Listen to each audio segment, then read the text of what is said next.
Marcus Thompson's hands trembled as he read the hospital report. His daughter Emma needed $200,000 for cancer treatment, or she would die in 2 weeks. The insurance company denied her claim. When CEO Richard Blackstone coldly refused to help, Marcus made a desperate decision that would destroy 2 families forever. Before watching full story, comment below from where you're watching, also like and subscribe for more stories. Marcus Thompson sat in his old truck outside the hospital. His hands shook as he held the doctor's report. His 8-year-old daughter Emma had cancer. The treatment would cost $200,000. Marcus worked 3 jobs. He cleaned offices at night. He delivered food during the day. He fixed cars on weekends. But it was never enough.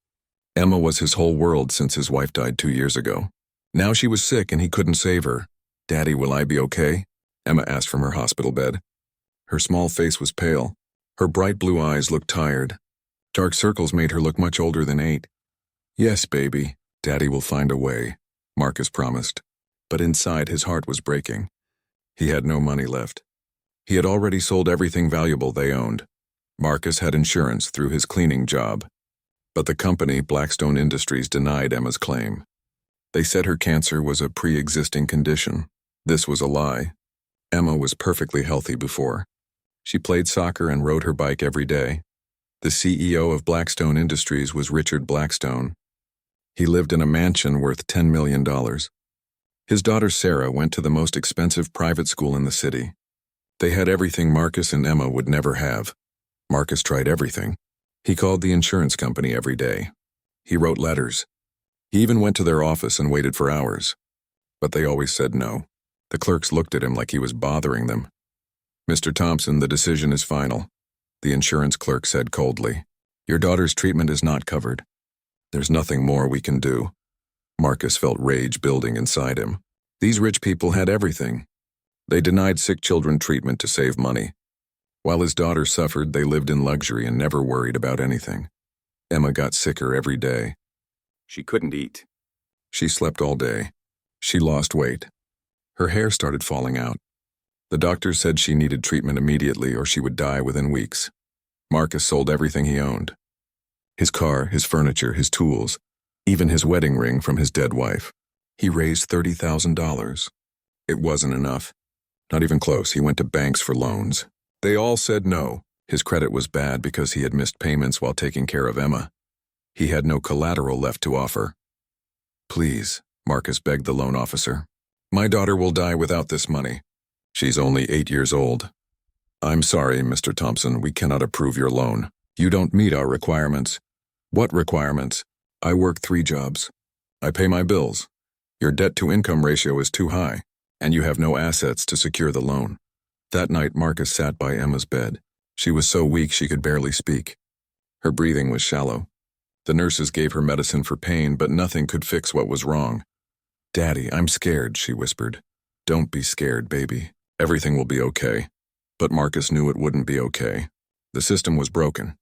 Rich people like Richard Blackstone got richer, while poor families like his suffered. They made millions denying claims from desperate parents. Marcus began to watch the Blackstone family. He learned their routines. Richard drove a black Mercedes to work every morning at exactly 8 o'clock.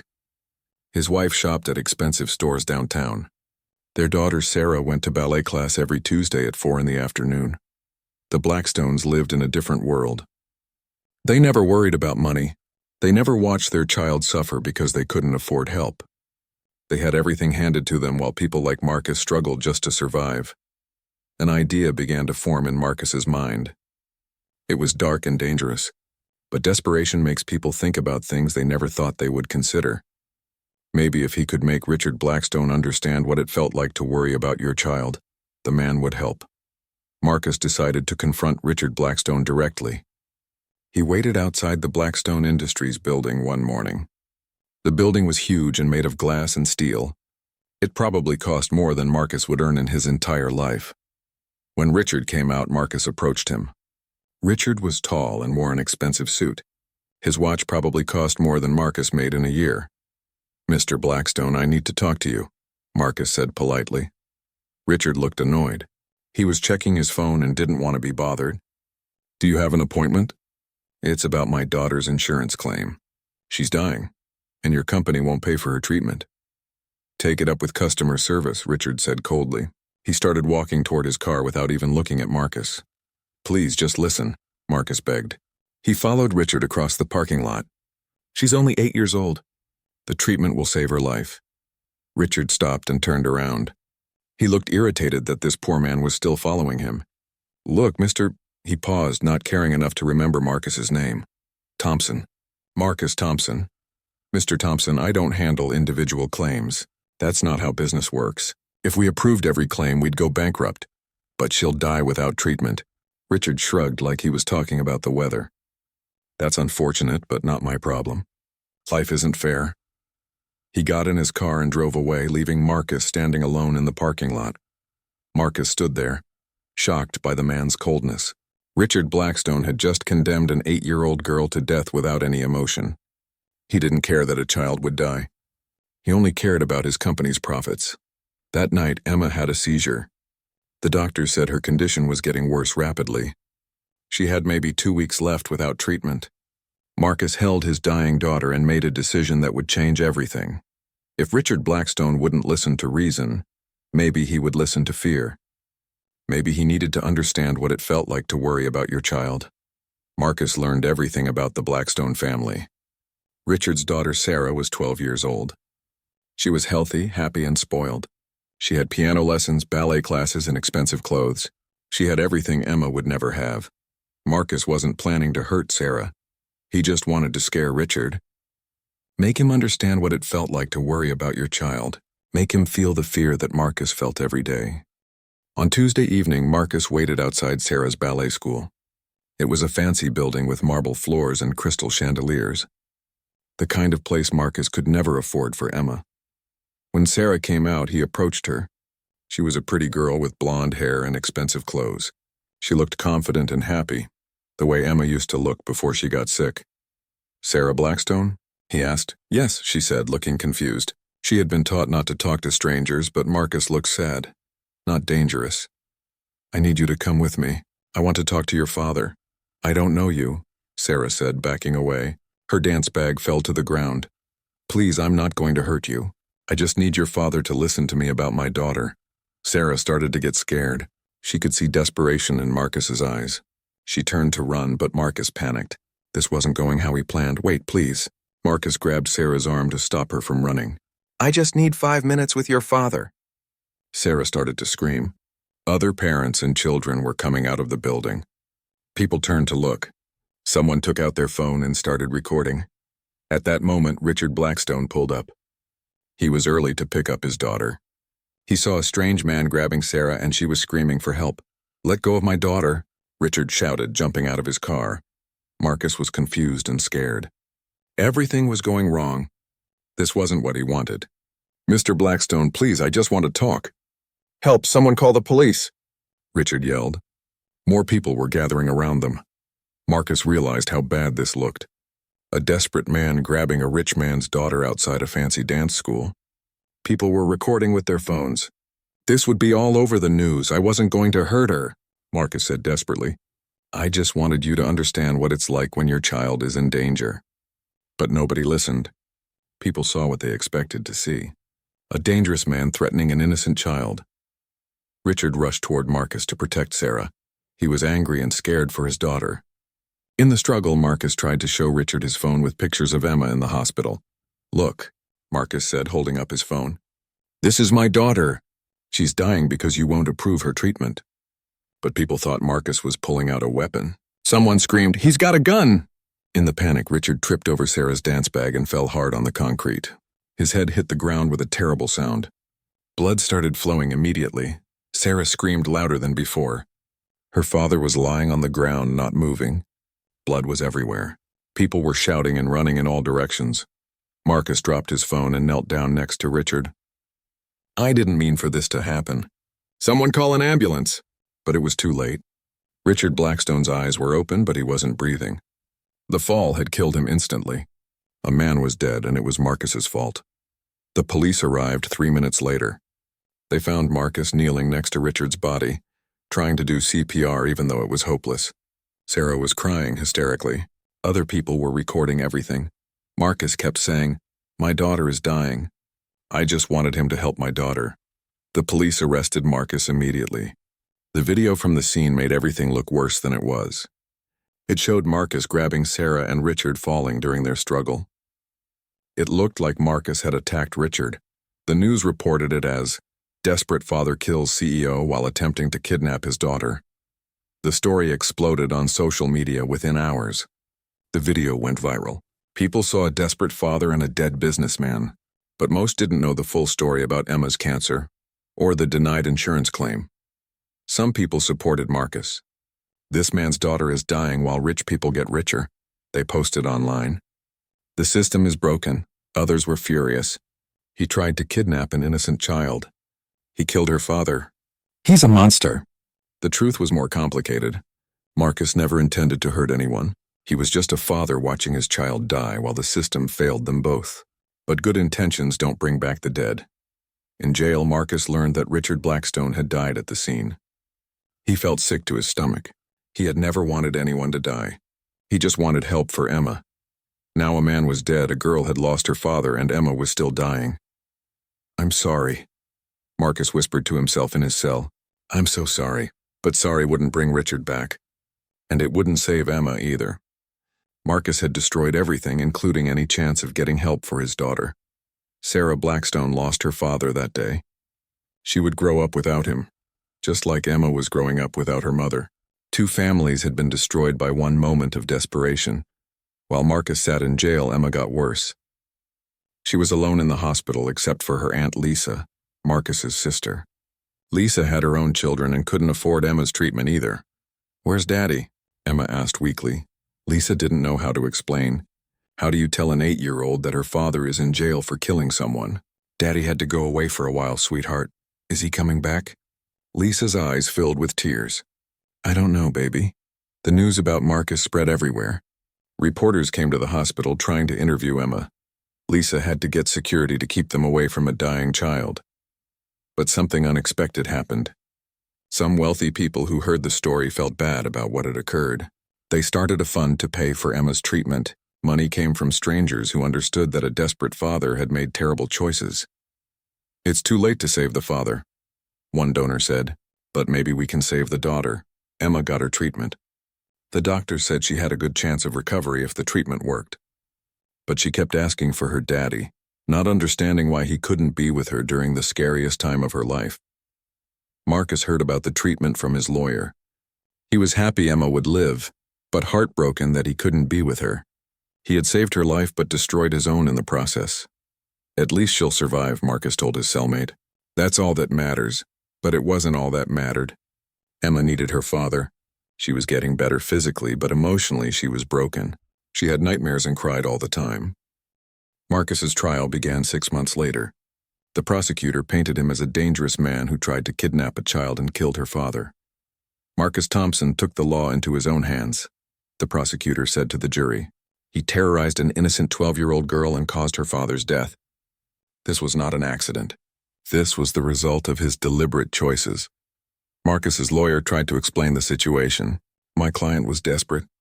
He watched his daughter dying while an insurance company refused to help. He made terrible choices, but he's not a monster. He's a father who lost all hope." The jury heard testimony from both sides. Some people felt sorry for Marcus. Others thought he was dangerous and should be locked away forever. Sarah Blackstone took the stand. She was 13 now, still traumatized by that terrible day. She had to see a therapist and take medicine for anxiety. "He grabbed me," Sarah said quietly, not looking at Marcus. "I was scared. I thought he was going to hurt me or take me away from my family." Marcus wanted to apologize to her. He wanted to explain that he never meant to scare her. But his lawyer told him not to speak unless the jury asked him questions. Emma, now 9 and in remission from cancer, also testified. She was too young to understand everything, but she knew her daddy was in trouble. "My daddy saved my life," Emma said simply. "He loves me more than anything." The trial lasted 3 weeks. The jury had to decide. Was Marcus a grieving father who made desperate choices, or was he a dangerous man who caused a tragic death? They found Marcus guilty of involuntary manslaughter and attempted kidnapping. He was sentenced to 15 years in prison. 15 years away from the daughter he had tried so hard to save. Marcus felt numb when he heard the verdict. Emma would be 24 when he got out. He would miss her entire childhood, her teenage years, her graduation, maybe even her wedding. "I'm sorry this happened to everyone," Marcus said to the court. "I never wanted anyone to get hurt. I just wanted to save my daughter." Some people in the courtroom cried. Others remained angry. Sarah Blackstone wasn't there. She was trying to move on with her life, but the nightmares continued. Emma was getting better physically. The treatment had worked, but she still didn't understand why her daddy couldn't come home. She thought he was being punished for saving her life. "Daddy made some mistakes," Lisa explained carefully. "He has to stay away for a long time to think about what he did." "But I need him," Emma said. "I know, sweetheart. But sometimes life isn't fair." Those were the same words Richard Blackstone had used that day in the parking lot. Life isn't fair. Now everyone understood how true that was. Years passed. Emma grew up visiting her father in prison once a month. She was a smart, strong girl, but she carried emotional scars. Kids at school knew her story. Some were kind. Others were cruel. "Your dad's a killer," one boy said during recess. "He's not," Emma shouted back. "He was trying to help me." But Emma struggled with complicated feelings. She was grateful to be alive because of the treatment, but she was angry that her father was gone. She was confused about right and wrong. Sarah Blackstone grew up too. She went to therapy and tried to heal from the trauma. She graduated high school and went to college to study social work, but she still had nightmares about that day. Sometimes Sarah wondered what would have happened if her father had just listened to Marcus. If he had approved Emma's insurance claim, would he still be alive? The question haunted her. When Emma turned 16, something unexpected happened. Sarah, now 21 and in college, decided to visit her. She wasn't sure why. Maybe she needed to see the girl whose father had killed hers. Lisa answered the door. She recognized Sarah immediately from the news coverage years ago. "Sarah Blackstone," Lisa said quietly. "I wanted to meet Emma," Sarah said nervously. "I don't think that's a good idea. Please, I need to talk to her." Lisa hesitated, then called Emma downstairs. When Emma saw Sarah, she knew immediately who she was. "You're her," Emma said. "The girl from that day?" "Yes," Sarah said. "I wanted to say I'm sorry about your father." Emma was confused. "You're sorry? But my dad caused your dad to die." "It was an accident," Sarah said slowly. "Your father didn't mean to hurt mine. He was just trying to save you." The two young women sat and talked for hours. They were both victims of the same tragedy. Both had lost their fathers in different ways. One to death, one to prison. "I think about that day a lot," Sarah said. "What if my father had helped? What if he had just approved your treatment?" "Everything would be different," Emma said sadly. "Your dad would be alive. My dad would be home." "Do you hate me?" Sarah asked. Emma thought about it carefully. "No, you didn't do anything wrong. You were just a kid like me." As more years passed, both young women grew up carrying the weight of that terrible day. Emma visited her father in prison every month. He looked older and sadder each time, but he was proud of how strong she had become. "I'm proud of you, baby," Marcus would tell her. "You're growing up so smart and kind. I wish you could come home, Daddy. Me too. But I did something wrong, even if I meant well. Sometimes we have to face consequences for our mistakes." Emma was learning about justice, forgiveness, and the complexity of right and wrong. Her father wasn't a villain, but he wasn't completely innocent either. When Emma turned 18, she made a decision. She wanted to meet with Sarah again, this time as adults who could really understand what had happened. They met at a coffee shop downtown. Sarah was in college studying social work. Emma was about to graduate high school with honors. "I've been thinking about forgiveness," Emma said. "For a long time I was angry at your father for refusing to help. But I realize he was just doing his job the way he thought was right. And I've been thinking about desperation," Sarah replied. "Your father wasn't evil. He was desperate. My father never understood what that felt like, because he never had to worry about money. Maybe if they had really talked, things would have been different. Maybe, but we can't change the past. We can only learn from it." The two young women talked about starting a foundation together. They wanted to help families who couldn't afford medical treatment. They wanted to make sure no other father felt desperate enough to make the choices Marcus made. "We can't bring back our fathers," Emma said, "but maybe we can honor them by helping others," Sarah agreed. "My father's death should mean something. and your father's sacrifice should too.